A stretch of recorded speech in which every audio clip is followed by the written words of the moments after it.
நேற்று வந்து ஒரு இனிய சம்பவம் வந்து எங்கள் மயிலாடுதுறை மாவட்டத்தில் நடந்தது. அது என்ன அப்படின்னாக்கா, அதை உங்கள் கூட நான் ஷேர் பண்ணிக்க விரும்புகிறேன்.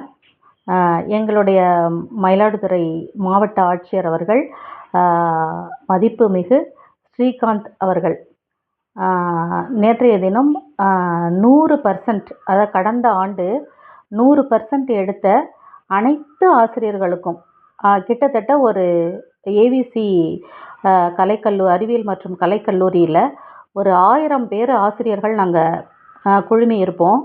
அதில் அத்தனை பேருக்கும் எழுந்து நின்று அவரது திருக்கரங்களாலே ஒவ்வொருவருக்கும் கிட்டத்தட்ட 1000 பாராட்டு சான்றிதழை அவர் நின்று கொண்டே அனைத்து ஆசிரியர்களுக்கும் மிக மிக மிக பொறுமையோடு நின்று அவர் கையாலேயே வழங்கி அனைத்து ஆசிரியர்களையும் நிகழ்ச்சிக்கு உள்ளாக்கினார். பெரும் மகிழ்ச்சி வெள்ளத்தில் அனைத்து ஆசிரியர்களும் திளைத்தோம். ஏனென்றால் ஒரு மாவட்ட ஆட்சியரை எளிதில் சந்திப்பது என்பதே கடினமான காரியம். அவர் அருகில் நிற்பது என்பது அதைவிட கடினமான காரியம். அவர் அனைவருக்கும் அனைத்து 100% எடுத்த அனைத்து ஆசிரியர்களுக்கும் அருகில் அழைத்து அவரது பொற்கரங்களால் கொடுத்து மகிழ்ந்ததை மிக்க மகிழ்ச்சியோடு உங்களோடு பகிர்ந்து கொள்ள விரும்புகிறேன். அது வந்து ஆசிரியர்களுக்கு பெரும் மகிழ்ச்சியாக இருப்பதோடு மட்டுமல்லாமல் இனிவரும் காலங்களில் இதையே தக்க வைத்து கொள்ள வேண்டும். மாணவர்களுக்கு படிக்க இயலாத மாணவர்களையும் தூண்டி படிக்க வைத்து 100% தேர்ச்சியை கொடுக்க வேண்டும்.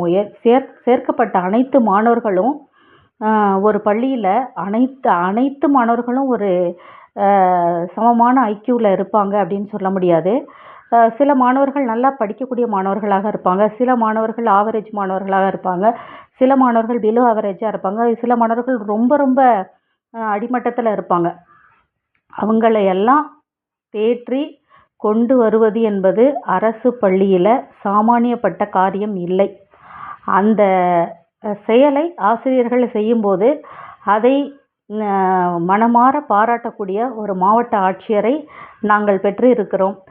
அவர் நீடூழி பல்லாண்டு வாழ வேண்டும் என்றும் நாங்கள் மனதார வணங்கி இறைவனை பிரார்த்திக்கிறோம், வணங்கி மகிழ்கிறோம்.